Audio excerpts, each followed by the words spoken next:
I just became an official Gabonese citizen, African citizen.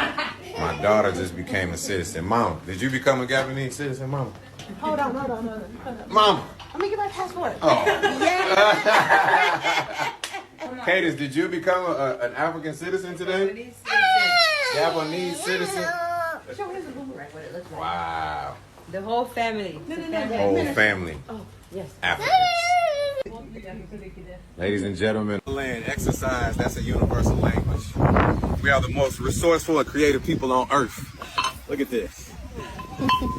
I don't ever want to hear nobody complaining ever again in life that you can't do something, that you can't exercise. We too creative, baby. Gabon, Libreville. Love.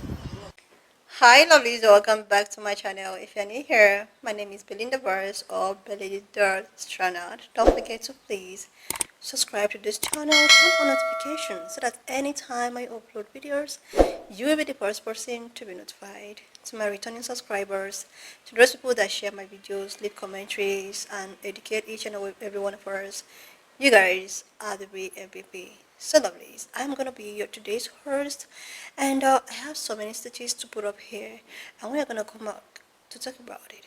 Alright lovelies, let's dive into today's video. Ancestry, your maternal ancestry back to West Africa, and the results that you get are the same for your son, your mother, your aunts and uncles. Everyone on that line shares ancestry with the Massa people in Cameroon. Congratulations. You my cousin! It's time to take a trip. Graciously and I humbly thank you. They know their heritage. Do you? Have you guys seen what Sierra's been up to? She's a Black American artist, but recently she got her citizenship in Benin, and every single day she's been posting promoting this country. She documented everything from her journey. You could see that she was so happy when she got her Benin citizenship. And people in Benin, you could see that they were very happy to see her. It was a very positive experience. She even made some dancing videos with the kids in Benin. And she visited landmarks as well. This one was called Door of No Return. If you look at the artwork, it's pretty shocking. Another landmark, you can see a colossal statue. I think this one looks really cool. And she even did some photo shoots. You can see that she wore a Benin West Africa shirt and posed with the Benin flag as well. I think personally, she's a perfect ambassador for Benin. She can bridge the gap between Africa and people in diaspora, so she's definitely playing her part. But what do you guys think? Comment below. Of Africa. I am a loyal citizen of Zamunda. Gabon. Since the greatest day of my life. My life. And Wakanda. All of that. Wait, we can't show everybody on the internet. We can't show them. Yeah, they don't need to know all my personal information. Thank you, sir.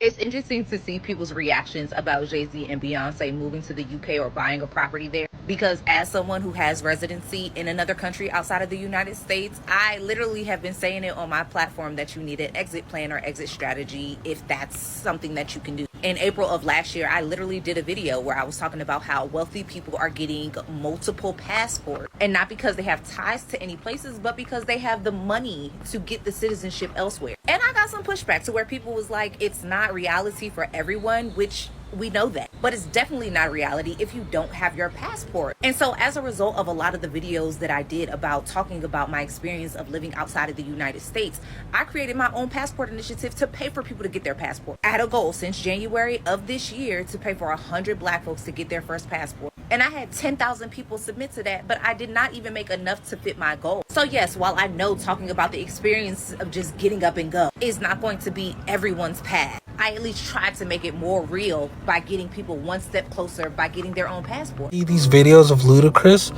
he's an American rapper and he went to go visit Gabon in Central Africa. And not that many people know about this country, but he showed us such a positive experience. And at this market, you could see that everyone was so happy to be part of his video. They were so accepting of him. You could even see the smile on his face. And he was working out with the locals outdoors. You could see him lifting this bag. He really shows how resourceful the locals are. Inside the backpack, he showed us that they were parts from old cars. They even made dumbbells out of these junkyard parts.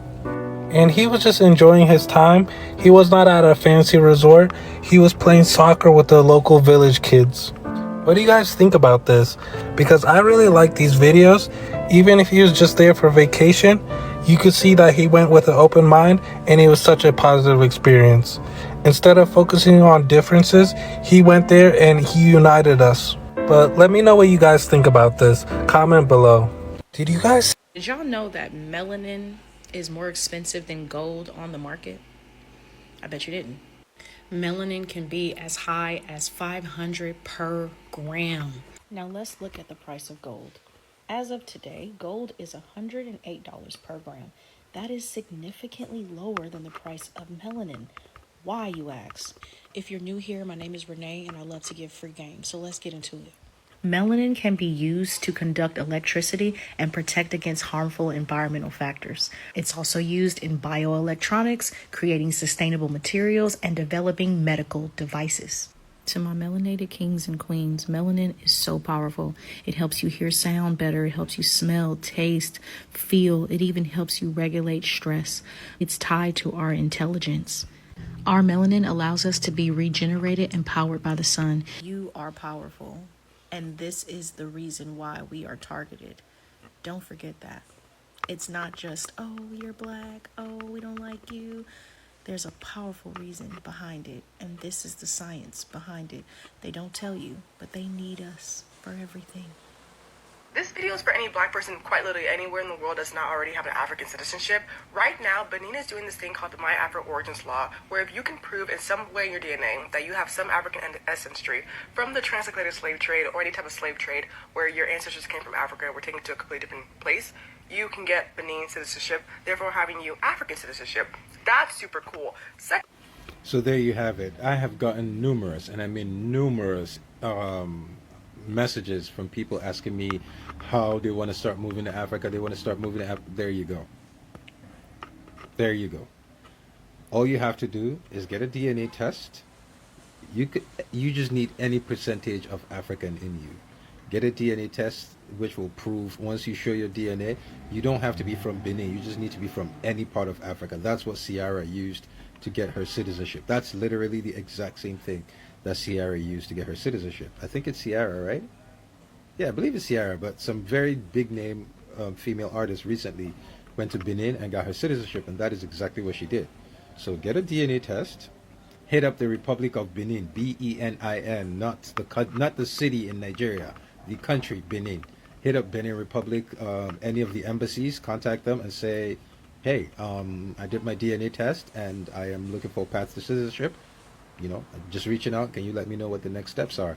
And they'll let you know what you got to do, and boom, send in your DNA test proving that you are African, whatever it is they require of you, and boom, you get your citizenship. Once you have your Benin passport, if you don't want to live in Benin, you want to live in Kenya, at least you have your Benin passport. From there, you can take it there. From there, you can take it to the next level, but there you go. At least that's one of the countries that does it. Benin does it. I believe Ghana does it. Burkina Faso does it. For those of you, I'm sure you're going to want Burkina Faso because Ibrahim Traore.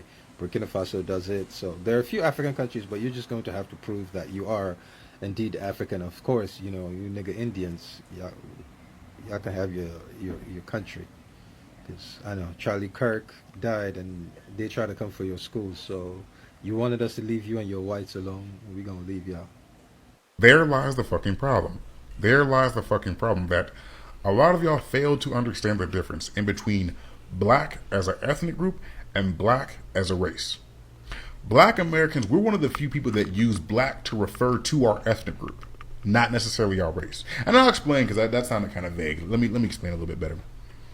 So, unless you've taken your ass overseas at a certain point, been to Tunisia, Libya, 2 or 3 weekends in Fiji, Bora Bora, it's only then that you'll understand that it is very rare for your ass to encounter an ethnic group in this world where the name of their ethnic group, as well as the name of their culture, is based on their skin tone. You don't see color-coded ethnic groups like that. That is a white man concept. That is a white concept. Nobody else does that.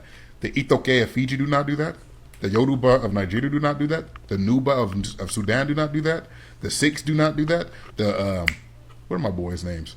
I forgot what are their names? The dudes with the blue rose from Tunisia. They don't do that. Nobody else does that until, that only comes from the outsider colonizer perspective. Where we got fucked as black people, I'll say black Americans in this country, is we only say black culture, black American, black this, black that, because we don't know what else to fucking say. This also causes a little bit of confusion when we encounter other people from the Afro diaspora, case in point, Jamaicans, Afro-Panamanians, Afro-Cubano, Cubans, because a lot of the times the name for their culture is Cuban culture, Panamanian culture, Jamaican culture, Haitian culture, and race-wise, yeah, they're black, and the white man's concept of race, yeah, they're black, but culture-wise, ethnic group-wise, they refer to themselves as Jamaicans, Haitians, etc., etc. We don't do that. We don't have a designation. We just have the racial designation. And even when you talk about culture, and I'm gonna say this because I feel like people think I'm just trying to divide people. African American culture, black culture is American culture. It is American culture. It is American culture. But also within that, it is a subset of American culture. And there are certain conversations, certain aspects of it that you might not understand unless you come from that culture. I'll keep on 100 with you. There's certain shit as a black man that you won't know about other subsets of African American culture unless you come from the culture. If your ass ain't from South Carolina, you ain't gonna know about the Geechee or Gullah language. Matter of fact, I'll say that. So let me take that back. There's about 3 subsets of ethnic groups of African Americans where the culture is still the name. Like, for example, the Creoles, the Gullah Geechees, what the fuck do you call? I forgot them names. There's a third one I forgot. But Ancestry tracing is trendy nowadays because DNA testing has improved so much. Black celebrities especially are taking full advantage of this technology to discover their real identities.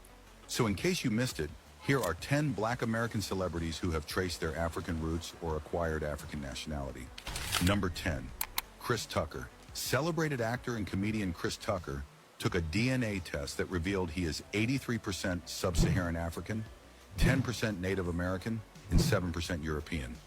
Specifically, the test revealed he is maternally from Cameroon and paternally from Angola. Number 9, Stevie Wonder. Wonder revealed in 2021 that he wanted a new home in West Africa due to racial tensions in America. And in May 2024, the 25-time Grammy Award-winning singer got his wish after Ghana's president, Nana Akufo-Addo, granted him full citizenship. Number 8, Tiffany Haddish. Tiffany Haddish's father is Eritrean, and in May 2019, the comedian and actress decided to fully embrace her true roots by acquiring Eritrean citizenship too after visiting the country. Number 7, Don Cheadle.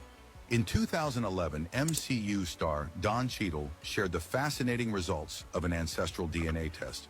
Cheadle's paternal ancestry traces to Cameroon's Awando ethnic group, whilst he shares maternal ancestry with the Massa, Bamikele, and Takar people of the Central African Republic. Number 6, Whoopi Goldberg. Although born and raised in New York City, Whoopi Goldberg's DNA test showed she was 92% sub-Saharan African and 8% European. Her DNA matched with 2 tribes, Papel and Bayote, both in Guinea-Bissau. Number 5, T.D. Jakes. Megachurch pastor Bishop T.D. Jakes recently revealed that he is, in fact, an Igbo man, after a DNA test showed he is 97% Nigerian. It's indescribable. It gives something that we the African Americans don't have, which is roots, he added. Number 4, Samuel L. Jackson. Beloved actor Samuel L. Jackson traced his genealogy to Gabon's Benga tribe in a famous episode of the show, Finding Your Roots. He promptly traveled to Gabon in 2019 to visit the president and also receive his Gabonese citizenship and passport. Number 3, Oprah Winfrey. The world's richest black woman, Oprah Winfrey, took an ancestry DNA test that revealed she shares DNA matches with the Bamileke tribe from Cameroon, the Kapeli people in Liberia, and the Bantu tribe in Zambia. Number 2, Ludacris. Ludacris's wife, Eudoxie Bridges, is Gabonese, and so the pair visited Gabon in 2019 as part of the Year of Return initiative. Ludacris fell in love with Gabon so much that he quickly announced he had acquired Gabonese citizenship alongside his American one. Number 1, Idris Elba. Idris Elba never needed a DNA test to trace his African ancestry. His dad is Sierra Leonean and his mom is Ghanaian. And so he was honored with Sierra Leonean citizenship immediately after he first visited the nation in 2019. Do you believe that tracing one's roots can have a positive impact on how we view our cultural identities? Why or why not?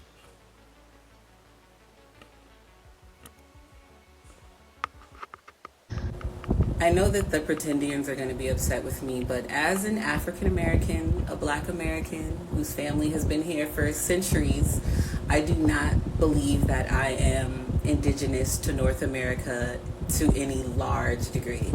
I believe that most of our ancestors and our ancestry comes from West and Central Africa, the people that were trafficked here during the transatlantic slave trade. That is our ancestry. I mean, because where's the archaeological evidence? Do any of you speak an indigenous American language? There is just not a lot of evidence to support these claims. I know that there were a lot of African people that were trafficked here that mixed and mingled with Native American tribes. I've read about the Seminoles in Florida. I also know that some of the Indian tribes participated in the slave trade as well to a little bit of a degree. You know, that was a very messy, messy time in our history. And a lot of these Pretendian people, you eat soul food. Soul food is directly linked to Africa. We eat black-eyed peas. We eat watermelon, which actually came from Africa. We eat yams and all these other things. The way that we prepare our beans and stews and okra, gumbo, all these things are West African dishes that we claim to enjoy that have also direct links to Africa. You should watch High on the Hog on Netflix if you guys haven't watched that. It goes all into that history. Yeah, I'm just not buying it. Our ancestors themselves referred to themselves as African people. You can look at the African Methodist Episcopal Church, founded in the 1700s in America. Richard Allen was the founder. And you can also look at what it was based out of, the Free African Society. You can look at Gullah Geechee culture. You can look at Kojo Lewis, who was interviewed by Zora Neale Hurston. She wrote a whole book on him called Barracoon. You can look at Africantown in Mobile, Alabama. So this is what our ancestors were referring to themselves as people of African descent. I think that the theory ultimately is anti-Black because it gives whiteness, white supremacy, a lot of power. While it is easy to kill the physical body, it is very difficult to erase a people's entire collective cultural memory. Talking about food, music, language, you know, things that are passed down even during times of great oppression. If we were native to this country, I feel like our ancestors would have made that more present. They would have made that more clear. We would have spoke more native languages. We would have engaged in a native cuisine that wouldn't be so closely linked to West African cuisine. I also don't think that it's a coincidence that the algorithm right now is really boosting up these Pretendian bot accounts. I feel like a lot of them are bot accounts commenting anytime that African Americans are gathering to celebrate our culture. There's people in the comments saying, oh, you know, we're not African, you know, we're not African. And then you go and click on their pages and they have 24 followers. So I don't think it's a coincidence that during this time that we're in right now, that this is the type of rhetoric, divisive rhetoric, that is being boosted by the algorithm. And lastly, I just want to say that even if it's true, I am not opposed to the idea that there was an African presence in America prior to the slave trade, prior to colonialism.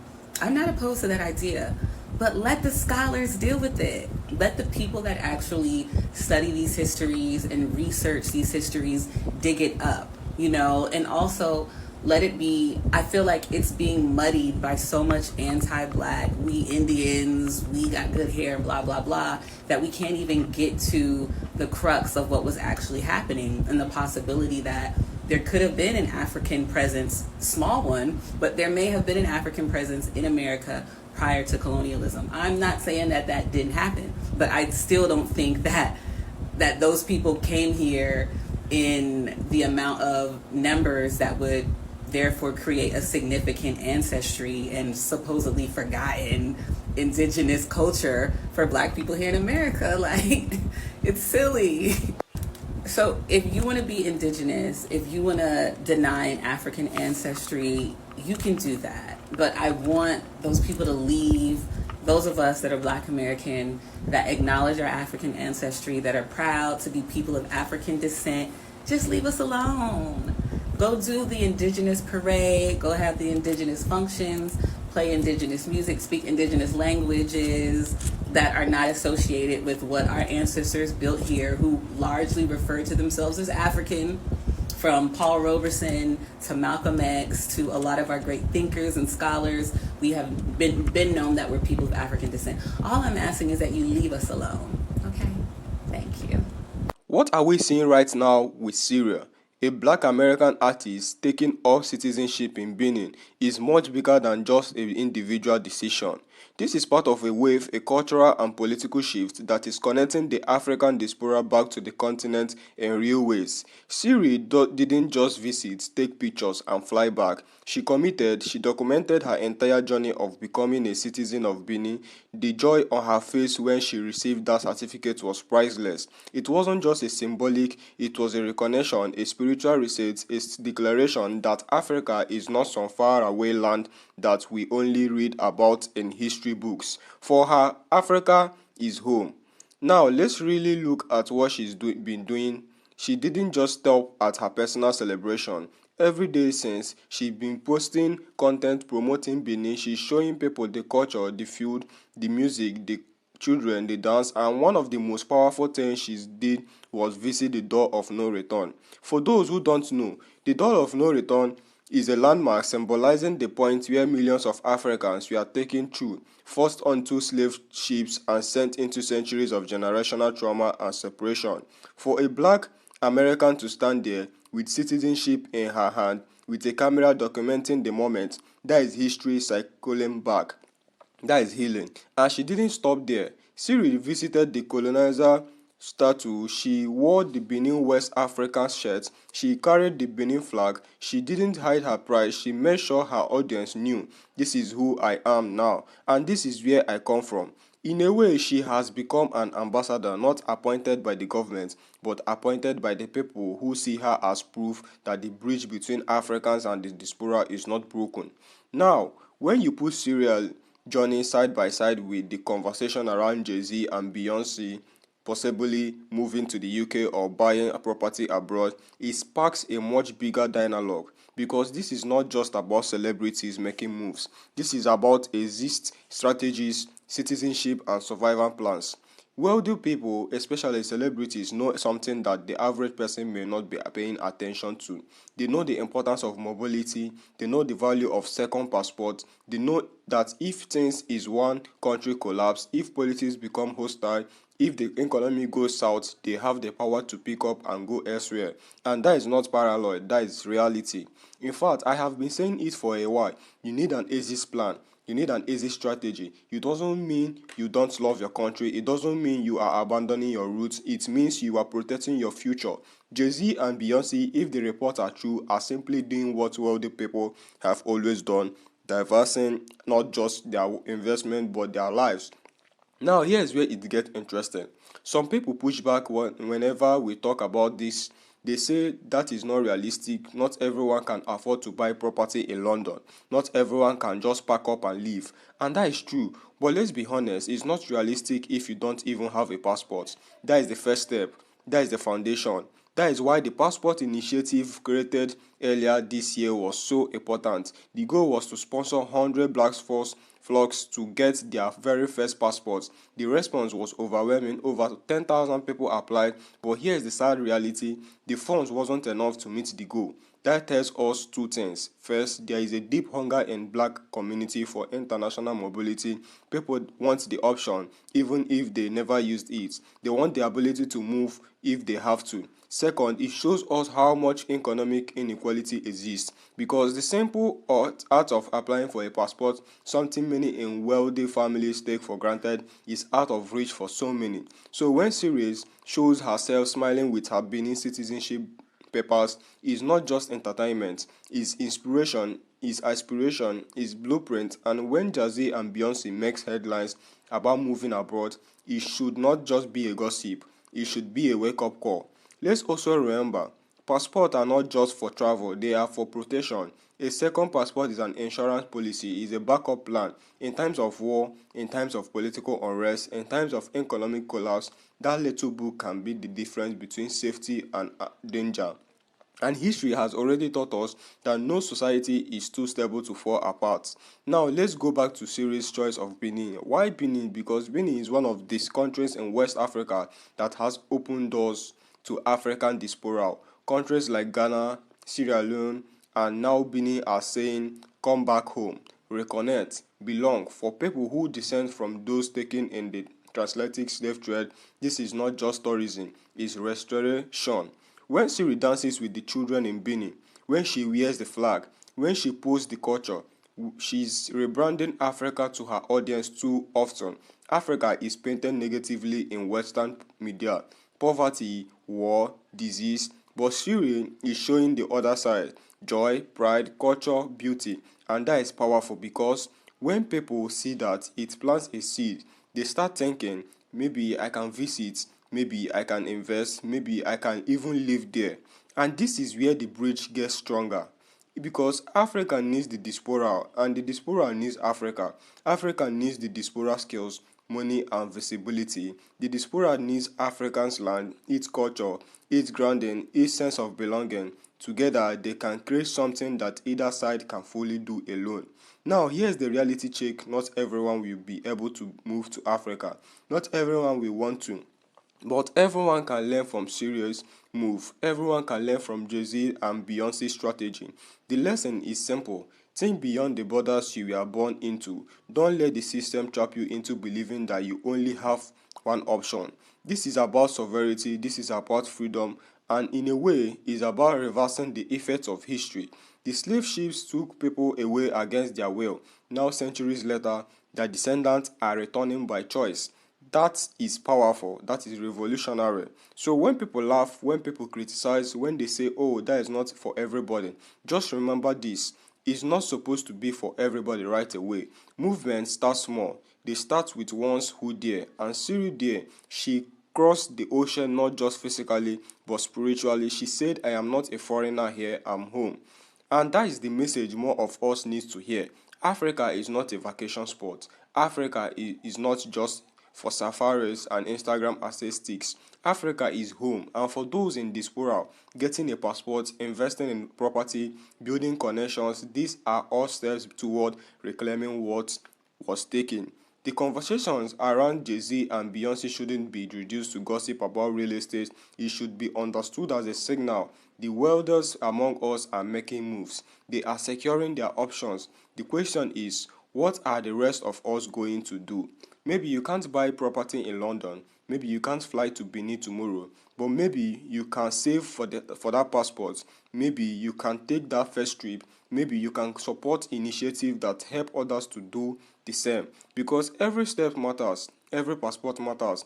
Every connection matters. And that is why Siri's story and this whole conversation around exit strategies is so important. It's not just about her, it's not just about Jay-Z and Beyonce, it's about a generation waking up to the reality that mobility is power. And Africa, with all its history, with all its scales, but also with all its promise, is home. And if you watch up to this extent, don't forget to please leave me your own thought in the comment section of what you think of this video. And please do not forget that we do not support any form of bullying and harassment. We are just here for educational and informative purposes. So lovelies, why not just share your thought? Subscribe to this channel if you're yet to do that, and I will see you lovelies when I upload the next one.